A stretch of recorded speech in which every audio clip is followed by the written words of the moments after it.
অধিক মৃত্যুর স্মরণ মানুষকে আল্লাহর দিকে ধাবিত করে। এজন্য দেখেন না, যেটা বেনামাজি জীবনে জুমার নামাজও পড়ে না, ওর বাপ যদি মারা যায়, বাপ মারা যাওয়ার পরে কিছুদিন দেখবেন ওই লোকটাও 5 ওয়াক্ত নামাজ পড়ে, ঠিক না? কারণ বাবার মৃত্যু তার লাইফকে চেঞ্জ করে দেয়। এক সময় দুনিয়ার সাথে মিশে আবার যেই সেই, কিন্তু ওই বাবার মৃত্যুর সময় তার অন্তরের যেই অবস্থা, যেই স্মরণ, এটা যদি সে সর্বদা করত, সে আর নামাজ ছাড়তো না, ঠিক কিনা বলেন? এজন্য মৃত্যু প্রত্যেকের কাছে আসবে। মুমিন ব্যক্তির মৃত্যু আর বেঈমান বদ্দিনের মৃত্যু কিন্তু সেম কোয়ালিটির হবে না, দুইজনের মৃত্যুর মধ্যে তফাৎ আছে। কারণ যেই মানুষগুলা নেককার বেশি হয়, মৃত্যুর চিন্তা তারা বেশি করে। যেই মানুষগুলা দুনিয়ার মাস্তির মধ্যে ডুবে থাকে, ওরা কিন্তু মৃত্যুর কথা ভুলে থাকে, ঠিক কিনা বলেন? এজন্য দেখবেন আমাদের সমাজে যেই মুরব্বীরা আছে, নামাজ কালাম ঠিক মতো পড়ে, এদেরকে যখন জিজ্ঞাসা করা হয়, মুরব্বী আপনার বয়স হয়ে গেছে 70 বছর, দাড়িগুলা পেকে গেছে, চুলগুলা পেকে গেছে, দাঁত পড়ে গেছে, চামড়াগুলা ঘুচিয়ে গেছে, দৃষ্টিশক্তি কমে গেছে, এখন আপনার আর কি চাওয়া, কি আশা? অধিকাংশ দিনদার মানুষের জবাব হলো, এখন আর দুনিয়ার কোনো কিছু চাওয়ার নাই, এখন আল্লাহ তাআলার কাছে একটা জিনিস চাই, যেন আল্লাহ রাব্বুল আলামিন ঈমানের সাথে আমার মৃত্যুটা দেয়, ঠিক না? আর যে বেটা দুনিয়াদার, ও যতই বৃদ্ধ হোক না কেন, ওই বৃদ্ধ মানুষটাও চিন্তা করে দুনিয়ার মধ্যে আর কিছুদিন থেকে আর কিছু সম্পদ যদি উপার্জন করা যাইতো ভালো হইতো, ঠিক না? দেখেন এ দুইজনেই বৃদ্ধ, কিন্তু দিনদারের চিন্তা একরকম, দুনিয়াদারের চিন্তা আর এক রকম। আল্লাহ তাআলার গোলাম ওই দিনদার বৃদ্ধ, আল্লাহ তাআলা ওই দিনদারের ব্যাপারে সুসংবাদ জানায় দেন। আল্লাহ তাআলা বলেন, ও আমার গোলাম, সারাটা জীবন আমার গোলামি করলা, মৃত্যুর চিন্তা করো, তোমার কোনো টেনশন নাই, চিন্তা নাই। কারণ প্রতিটা মানুষের মৃত্যুর সময় শয়তান তার সর্বোচ্চ শক্তি দিয়া তাকে বেঈমান বানানোর চেষ্টা করে। কারণ শয়তানের মিশন হলো মানব জাতিকে পাপের দিকে ঠেলে জাহান্নামের বাসিন্দা বানায় দেওয়া, এটা হলো শয়তানের মিশন। এই জন্য শয়তান চায় মানুষগুলাকে মৃত্যুর সময় বেঈমান বানায় দুনিয়া থেকে বিদায় করার এই অপচেষ্টা শয়তান করে। এই চিন্তাটাই মুমিনরা করে না জানি, মৃত্যুর সময় শয়তানের ধোঁকায় পড়ে ঈমানটা হারায় বসি, এই ভয় মুমিনের মধ্যে কাজ করে। আর আল্লাহ তাআলা সেই মুমিনদেরকে জানায় দেন, আল্লাহ বলেন, ইন্নাল্লাযীনা ক্বালু রাব্বুনাল্লাহ সুম্মা ইসতাকামু তাতানাজ্জালু আলাইহিমুল মালায়েকা আল্লা তাখাফু ওয়া লা তাহজানু وَأَبْشِرُوا بِالْجَنَّةِ الَّتِي كُنْتُمْ تُوعَدُونَ। আল্লাহ রাব্বুল আলামিন বলেন, নিশ্চয়ই যারা বলে আমাদের রব হলো আল্লাহ, আমাদের রব কে? আরো জোরে বলেন না, রব কে? আরো জোরে বলেন, আমাদের রব কে? আল্লাহ তাআলা বলেন, যারা বলে আমাদের রব হলো আল্লাহ, শুধু আল্লাহকে রব বলে মুখ দিয়া এমনটা নয়, আল্লাহকে রব বলার পরে রবের সব আদেশ নিষেধগুলা মান্য করে, রব যেটা করতে বলেছে সেটা করে, রব যেটা বারণ করেছে, নিষেধ করেছে, সেটা থেকে বিরত থাকে। তথা আল্লাহকে রব বলার পরে প্রতিটা মানুষের উপরে কিছু আদেশ নিষেধ আছে না নাই?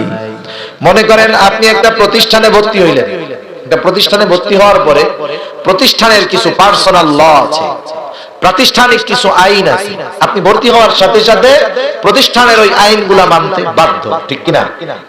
যদি না মানেন, প্রতিষ্ঠান থেকে রুলস থাকবে যে আমাদের প্রতিষ্ঠানের আইনগুলা যদি কেউ অমান্য করে তাহলে তাকে এখান থেকে বহিষ্কার করার অধিকার প্রতিষ্ঠান রাখে, কর্তৃপক্ষ রাখে। আর যদি সে প্রতিষ্ঠানের সব আইন কানুন মেনে চলে তাহলে তাকে পুরস্কৃত করা হবে। অনুরূপভাবে আমরা যখন বলি আল্লাহ আমার রব, এই কথা যখন মুখে বলি, অন্তরে স্বীকার করি, তখন কিছু কর্ম চলে আসে, ঠিক কিনা বলেন? কর্মগুলা হলো রবের আদেশ নিষেধ মান্য করা। আল্লাহ তাআলা বলেন, যেই মানুষগুলা আমি আল্লাহকে রব বলে স্বীকার করবার পর ইস্তেকামতের উপরে থাকে, দৃঢ়তার উপরে থাকে, জীবনে যত বাধা আসুক না কেন, কষ্ট আসুক না কেন, আমি রবের আদেশ নিষেধ থেকে কখনো সে বিচ্যুত হয় না। রবের আদেশ মানতে গিয়া কষ্ট হলেও মানে, রবের নিষেধ মানতে গিয়া কষ্ট হলেও সেই নিষেধ থেকে বিরত থাকে। এইভাবে এই মানুষগুলা যখন মরণাপন্ন অবস্থায় চলে যায়, কারণ এই মানুষগুলা তো চিন্তা করে ঈমান নিয়ে মরতে পারবো কিনা। আল্লাহ তাআলা বলে, ও আমার গোলাম, সারাটা জীবন আমাকে রব মানলি, সারাটা জীবন আমার গোলামি করলি, মরার সময় শয়তান ধোঁকা দিয়া তোকে বেঈমান বানায় দিবে। তুই এই চিন্তা করিস না, তোর জন্য আমি আল্লাহ আসমান হতে সেনাবাহিনী পাঠায় দিব। আল্লাহ রাব্বুল আলামিন বলেন, তাতানাজ্জালু আলাইহিমুল মালায়েকা, আল্লাহ তাআলা ওই লোকের কাছে আসমান হতে ফেরেশতার বাহিনী পাঠায় দেয়। শয়তানের বাহিনীও হাজির হয়, আল্লাহ তাআলার বাহিনীও চলে আসে।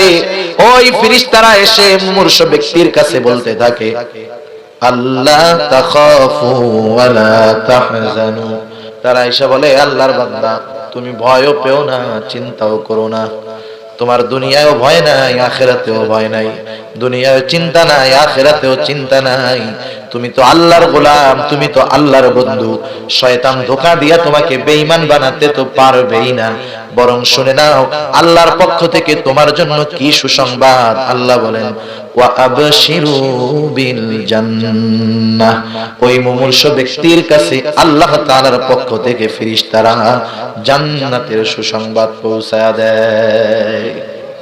যার মৃত্যু নিশ্চিত, সে যদি ঈমানদার হয়, তার কাছে জান্নাতের সুসংবাদ আল্লাহ পাঠায় দেয়। সুবহানাল্লাহ। জান্নাতের সুসংবাদ, সুসংবাদ মানুষ, সংবাদ মানুষ অনেক মাধ্যমে পায়। অনেক মাধ্যমে পাওয়া যায় না? যেমন মনে করেন আপনি এই জায়গায় বসে আছেন, রাস্তার অপর প্রান্তে আপনি দেখলেন হঠাৎ করে অনেক কালো ধোঁয়া উঠছে। এই কালো ধোঁয়া আপনাকে কিসের সংবাদ দিবে? যে নিচে আগুন ধরছে, ঠিক না? এই সংবাদ পাবে না। আবার মনে করেন আপনি এক বন্ধুর বাসায় বেড়াতে গেছেন, আপনার খুব পছন্দের খাবার হলো বিরিয়ানি। বিরিয়ানি চিনেন তো? বিরিয়ানি, বিরিয়ানি রান্না করলে একটা স্মেল আসে, গন্ধ আসে না? খুব মজার গ্রান। আপনি বন্ধুর বাসায় যায় যখন বসতেন, বন্ধুর মা আপনার পছন্দের খাবার বিরিয়ানি রান্না করতেছে। বন্ধু আপনারে বলেও নাই, আপনি দেখেনও নাই, কিন্তু গ্রানটা যখন আসছে, আপনি কিসের সংবাদ পাইলেন? বিরিয়ানির সংবাদ। তার মানে দেখার মাধ্যমেও সুসংবাদ পাওয়া যায়, গ্রানের মাধ্যমেও সুসংবাদ পাওয়া যায়, অনুভূতির মাধ্যমেও সংবাদ পাওয়া যায়। যেমন একটা মানুষ অন্ধ, চোখে দেখে না, আপনি যখন ঠান্ডা কিছু তার গায়ের সাথে লাগাবেন, সে ঠান্ডা অনুভব করবে। গরম কিছু লাগাইলে গরম অনুভব করবে। সে পঞ্চ ইন্দ্রিয়র মাধ্যমেও সে সংবাদ পেতে পারে, সেটা সুসংবাদ হোক আর খারাপ সংবাদ হোক। ভালো মতো হাত বুলায় দিলে বুঝবে কি আমার আদর করতেছে। লাঠি দিয়ে যদি জব্বর আকারে মারে, কি বুঝবে? সাইজ করতেছে। সেজন্য অনুভূতির দ্বারাও মানুষ সংবাদ, সুসংবাদ অথবা দুঃসংবাদ পায়। এখন কোন ইমানদার কিভাবে জান্নাতের সুসংবাদ পাবে সেটা আল্লাহ ভালো জানে। কেউ হয়তো জান্নাতের ঘ্রাণ পাবে, কেউ হয়তো জান্নাত দেখবে, কারো কানে হয়তো জান্নাতের সুসংবাদ পৌঁছায় দেওয়া হবে, ঠিক কিনা বলেন? এখন জান্নাতের সুসংবাদ যখন কেউ পাবে, জান্নাতের নিয়ামতের খবর যখন সে শুনবে, তার মৃত্যুর যন্ত্রণা হবে ঠিক, কিন্তু সে সেটা অনুভব করতে পারবে না। হযরত ইউসুফ আলাইহিস সালাম কেমন সৌন্দর্য আল্লাহ তাআলা তাকে দান করেছিল। আজিজে মিসরি, মিশরের খাদ্যমন্ত্রী, যখন তার স্ত্রী ইউসুফ আলাইহিস সালামের চেহারা দেখে তার প্রতি আশিক হয়ে গেল। একটা সময় যখন শহরে সবার কানে কানে পৌঁছায় গেল, দেখো আজিজে মিসরি কত সম্মানিত ব্যক্তি, মিশরের খাদ্যমন্ত্রী, তার স্ত্রী জুলাইখা একজন গোলাম, তার প্রেমের আকৃষ্ট হয়ে গেছে। এটা তো বংশের জাত যায়। মানুষেরা অপমান করা শুরু করলো। যায়রে জুলাইখা, তুমি কি মানুষ আর পাও নাই? তুমি তোমার ঘরের নিজের গোলাম, তার প্রেমে আকৃষ্ট হয়ে গেছো। এটা তো মান সম্মানের ব্যাপার, এটা তো উচ্চ বংশীয় মানুষের জন্য অপমানের ব্যাপার যে তুমি খাদ্যমন্ত্রীর স্ত্রী, তোমার পছন্দ হয়েছে একটা গোলামকে। এবার এই অপবাদের জবাব কিভাবে দিবে? সে শহরের সব সম্ভ্রান্ত মহিলাদেরকে দাওয়াত করলো যে তোমরা একদিন সবাই আমার বাসায় মেহমান হইবা, তোমাদের প্রশ্নের জবাব দেওয়া হবে। সব মহিলারা হাজির হয়ে গেল। সকলের হাতে দেওয়া হলো একটা হাতে ফল আর এক হাতে ছুরি। তাদেরকে বলা হলো, যখন তোমাদেরকে আদেশ করা হবে তখন তোমরা এক হাতের ছুরি দিয়া অপর হাতের ফল কাটবা। সবাই এক হাতে ছুরি এক হাতে ফল নিয়ে তৈয়ার।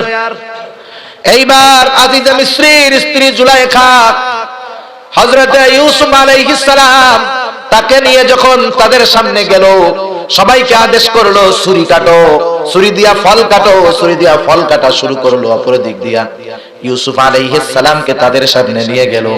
জুলাইখা বলতেছে, সবাই দেখো এই তো ইউসুফ। এইবার ওই মজলিসের সব মহিলারা ইউসুফ আলাইহিস সালামের দিকে তাকায় আছে, এমন নজর দিছে তাকায় আছে। এইবার নজর দিয়া দেখতে দেখতে এতটা আকৃষ্ট হয়ে গেছে ইউসুফ আলাইহিস সালামের ব্যাপারে, তারা বলতেছে, হাদা ইন্নী মালাকুন কারীম মা হাদা বাশারা ইন হাদা ইল্লা মালাকুন কারীম। ও জুলাইখা, তুমি আমাদেরকে কি দেখাও? মা হাদা বাশারা, এটা তো কোনো মানুষ হতে পারে না, এটা তো একটা ফেরেশতা। ইউসুফ আলাইহিস সালামকে সরায় ফেলা হলো। এইপরে জুলাইখা বলতেছে, ওই তোমাদেরকে কাটতে দিয়েছিলাম ফল, কি কাটছো? সবাই দেখে ইউসুফ আলাইহিস সালামের চেহারায় মুগ্ধ হয়ে তারা ফল কাটা বহুদূর, তারা নিজেদের হাত কেটে রক্তাক্ত বানায় ফেলছে। ইউসুফ আলাইহিস সালামের চেহারা দেখা মাথা ঠিক নাই, হাত কাটতেছে কিন্তু টের পায় না। স্বাভাবিক সময়ে কেউ যদি নিজের হাত কাটে ব্যথা লাগবে না? কিন্তু এই ব্যথার চাইতে ইউসুফ আলাইহিস সালামের চেহারার মাধুর্যতা ছিল বেশি। এই জন্য হাত কাটার সময় তারা টের পায় নাই, বুঝতে পারে নাই। ব্যথা হইছে ঠিক, কিন্তু ওই চেহারার মাধুর্যতা এত সুন্দর, তারা বুঝতেই পারে নাই কখন হাত কেটে ফেললো। বলেন তো, ইউসুফ আলাইহিস সালামের চেহারা বেশি সুন্দর নাকি জান্নাতের নিয়ামত বেশি সুন্দর? ওই জান্নাতের সংবাদ, ওই জান্নাতের খবর আর ওই জান্নাতের দর্শন যখন কোন মানুষের কাছে পৌঁছাবে, বলেন তো মৃত্যুর যন্ত্রণা হলেও টের পাবে নাকি?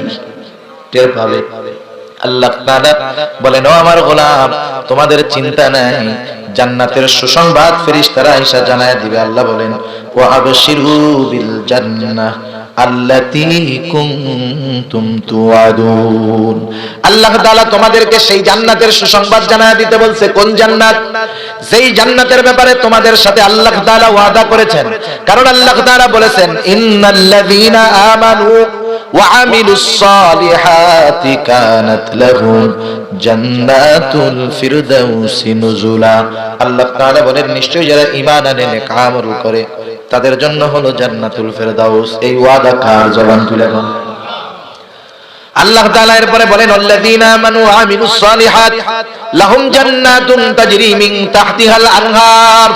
আল্লাহ তাআলা বলেন, যারা ঈমান আনে নেক আমল করে তাদের জন্য এমন জান্নাত, যেই জান্নাতের পাদদেশ দিয়ে আছে প্রবাহিত নহর। এটা কার ওয়াদা? আওয়াজ দিয়ে বলেন।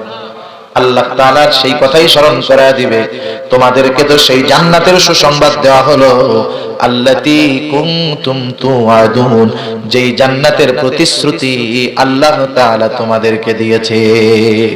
তোমরা ভয় পেও না, চিন্তা করো না। নাহনু আউলিয়াউকুম ফিল হায়াতিদ দুনিয়া ওয়া ফিল আখিরাহ। দুনিয়ায় আমরা তোমাদের বন্ধু, আখিরাতেও তোমাদের বন্ধু হিসেবেই থাকবো। আর জান্নাতের মধ্যে কি আছে? ওয়ালাকুম ফিহা মা তাশতাহি আনফুসুকুম ওয়ালাকুম ফিহা মা তাদউন। জান্নাতের মধ্যে কি আছে? সহজ কথা, মন যা চায় তাই আছে। সুবহানাল্লাহ।